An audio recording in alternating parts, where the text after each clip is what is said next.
Le plus grand risque financier aujourd'hui ne réside pas dans les bourses, les devises ou les guerres. Il se trouve dans ce que peu de gens observent, l'endettement des gouvernements. La dette publique a explosé au cours des dernières décennies. Dans les pays développés, elle a déjà atteint le même niveau qu'en 1945, à la fin de la Seconde Guerre mondiale. Résoudre cela sans dommage, pratiquement impossible. C'est une question de temps avant que le marché ne s'effondre. Et que se passe-t-il lorsque cela se produit ? La majorité ignore ce risque, mais ceux qui comprennent ce qui se cache derrière peuvent se préparer, avant que le système n'éclate. La dette publique est, en pratique, l'argent qu'un gouvernement emprunte aux investisseurs. Au lieu d'aller à la banque, il émet des titres, des promesses de paiement avec intérêt dans le futur. Ces papiers sont achetés par des fonds, des banques et même des retraites privées. Pensez-y ainsi. C'est comme si le gouvernement demandait un prêt en votre nom. Il prend 1 000 € aujourd'hui et promet de rendre 1 100 €. Sauf que celui qui paye les intérêts, c'est vous, même sans avoir signé quoi que ce soit. Mais que se passe-t-il lorsque cet emprunt ne cesse de croître ? La dette publique des pays développés est revenue au même niveau qu'en 1945, à la fin de la Seconde Guerre mondiale.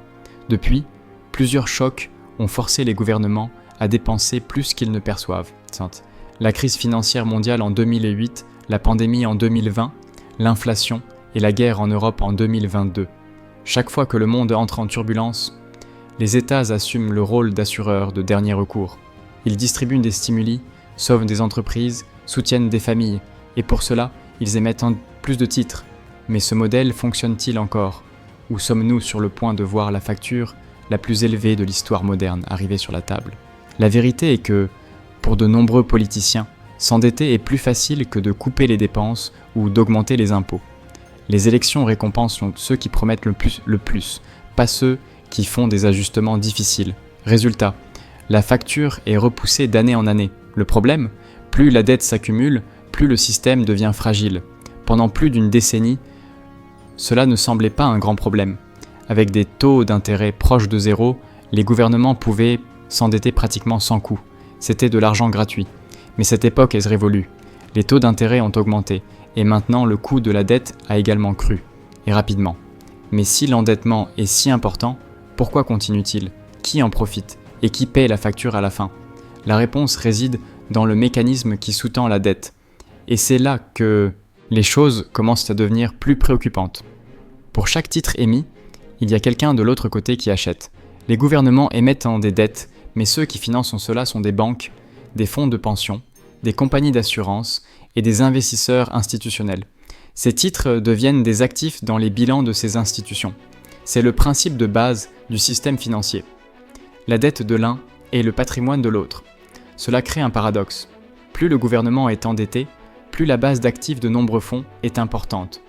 Cela semble durable, n'est-ce pas ? Mais cela ne l'est que dans l'apparence, car, dans de nombreux cas, cette demande pour des titres publics n'est pas aussi volontaire qu'il y paraît. Les gouvernements et les banques centrales créent des conditions artificielles pour maintenir la demande. Les régulateurs exigent que les banques conservent une partie de leurs actifs en titres gouvernementaux.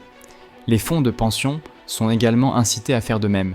Et, lorsque le marché commence à hésiter, devinez qui vient sauver la situation.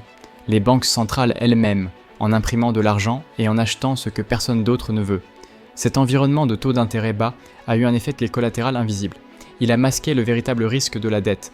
Pendant des années, il semblait que la dette ne coûtait rien. Mais maintenant, avec les taux d'intérêt en hausse, la facture commence à arriver. Et vous le ressentez plus vite que vous ne l'imaginez. Lorsque le gouvernement dépense davantage, les prix augmentent. Quand il doit payer plus d'intérêts, cela consomme le budget et réduit ce qui reste pour la santé, les retraites et les services publics. Votre épargne rapporte moins, votre retraite perd de sa valeur et le coût de la vie augmente. Mais le plus grave reste à venir. Et lorsque le gouvernement commence à s'endetter davantage simplement pour payer ce qu'il doit déjà. Lorsque les taux d'intérêt étaient à 0%, les gouvernements pouvaient émettre de la dette sans grandes conséquences. Mais cela a changé. Avec les taux en augmentation, chaque refinancement devient plus coûteux. C'est ici qu'intervient l'effet des intérêts composés à l'envers. Au lieu de multiplier les gains, il multiplie les obligations.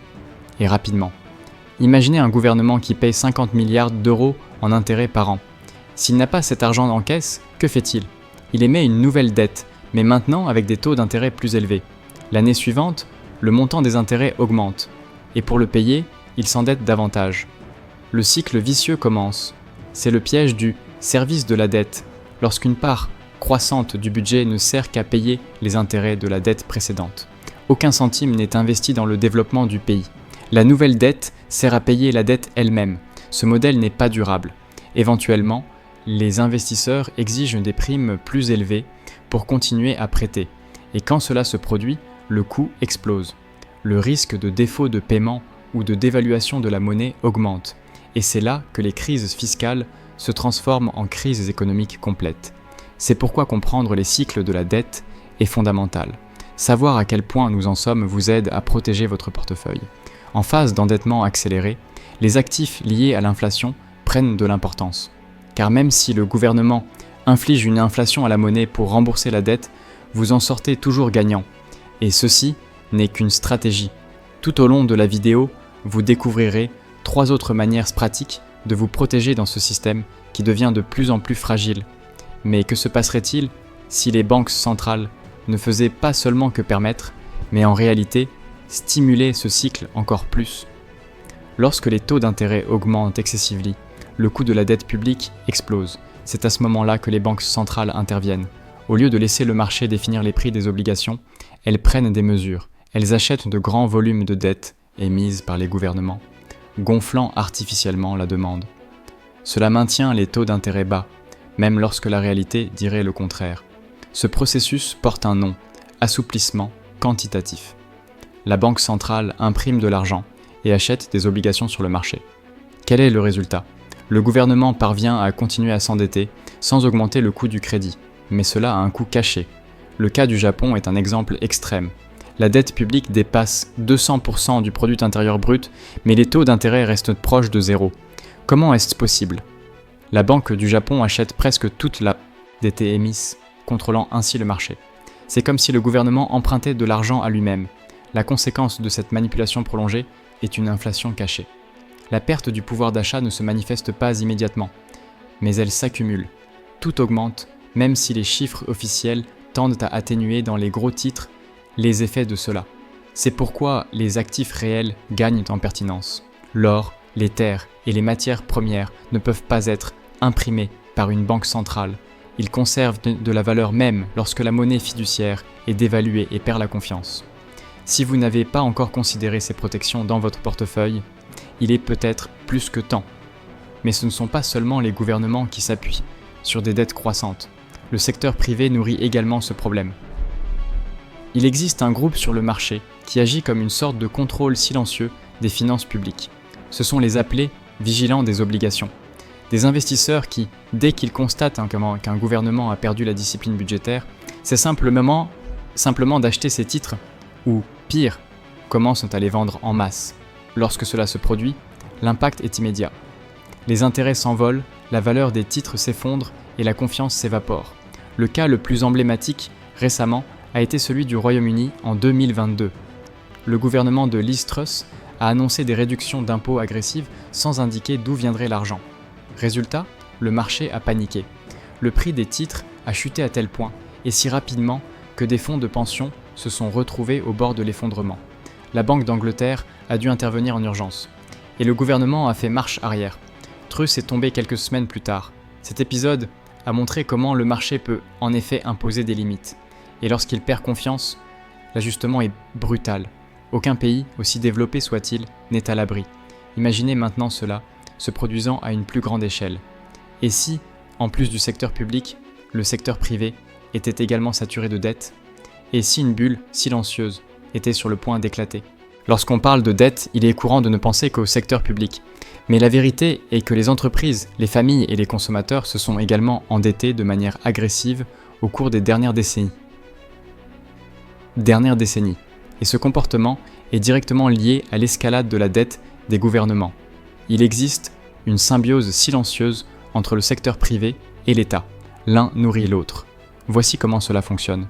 En période de crédit facile, les personnes et les entreprises s'endettent davantage. Elles achètent des biens immobiliers, étendent leurs activités, consomment au-dessus de la moyenne. Cela génère de la croissance et les gouvernements perçoivent plus d'impôts. Mais lorsque la bulle éclate, l'État est contraint d'intervenir. Ils sauvent les banques, injectent de la liquidité, distribuent des stimulants. Quel est le résultat? Une augmentation de la dette publique. C'est exactement ce qui s'est passé en 2008 avec la bulle immobilière. L'éclatement de la crise privée a provoqué une crise étatique. Des trillions ont été dépensés pour stabiliser le système. Et une fois de plus, la facture a été remise à plus tard. Le problème est que cet héritage pèse encore, et le risque de nouveaux cycles persiste. C'est pourquoi contrôler sa propre dette est une forme directe de protection. Évitez d'engager des montants élevés de vos revenus mensuels avec des financements à long terme, notamment en période de taux d'intérêt élevés, et gardez une réserve d'urgence avec liquidité pour le moment où cette bombe financière explosera. Parce que lorsque la prochaine crise surviendra, et elle finit toujours par arriver, l'État agira. Mais si la manière de gérer toute cette dette était justement l'outil le plus efficace pour détruire votre pouvoir d'achat, lorsque la dette atteint des niveaux qui ne peuvent plus être payés ni refinancés facilement, une vieille tactique réapparaît. Laissez l'inflation résoudre le problème. Pas de manière officielle, personne n'annonce un plan inflationniste, mais les signes sont partout. Les prix augmentent discrètement, les salaires ne suivent pas, et la valeur réelle des dettes diminue progressivement. C'est le truc silencieux. En diluant la monnaie, les gouvernements réduisent le poids de la dette en termes réels. Ils paient ce qu'ils doivent à un peu avec une monnaie qui vaut moins. Cela semble une solution magique. Mais ce n'est pas le cas. Car, en cours de route, ceux qui détiennent de l'argent ou ont des revenus fixes perdent du pouvoir d'achat. Et ils ne s'en rendent même pas compte. Ce scénario s'est déjà produit par le passé. Et il pourrait revenir avec force. Les pressions sont nombreuses. Vieillissement de la population, stagnation économique, nécessité d'investissement dans l'énergie et la défense, et déficit croissant. La tentation d'utiliser l'inflation comme un échappatoire est grande, et les effets lents mais profonds. C'est pourquoi la discipline et la diversification sont vos meilleures défenses. Construisez un portefeuille avec des actifs qui ne perdent pas de valeur avec l'inflation. Ne concentrez pas le risque, et maintenez la cohérence dans vos décisions financières, même lorsque le scénario semble trop calme, car normalement, c'est à ce moment-là que la prochaine vague se forme. Au bout du compte, les gouvernements sont accros à la dette car elle leur permet de dépenser sans augmenter les impôts et de retarder les conséquences pour l'avenir. Les politiciens gagnent des voix aujourd'hui. Ceux qui paient en l'addition, ce sont les générations à venir. Et ce système, en soi, ne changera pas. Mais vous pouvez changer. En comprenant comment cela fonctionne et en agissant avec stratégie, vous pouvez protéger ce que vous avez construit et garantir que les prochaines générations de votre famille ne souffrent pas de ce mal. Et si vous êtes arrivé jusqu'ici, aimez cette vidéo et abonnez-vous à la chaîne si vous êtes nouveau ici. Pour plus d'analyses comme celle-ci, vous pouvez accéder à cette vidéo qui s'affiche à votre écran, car ce n'est pas la première fois que nous mettons en garde contre le danger de la dette mondiale. À bientôt.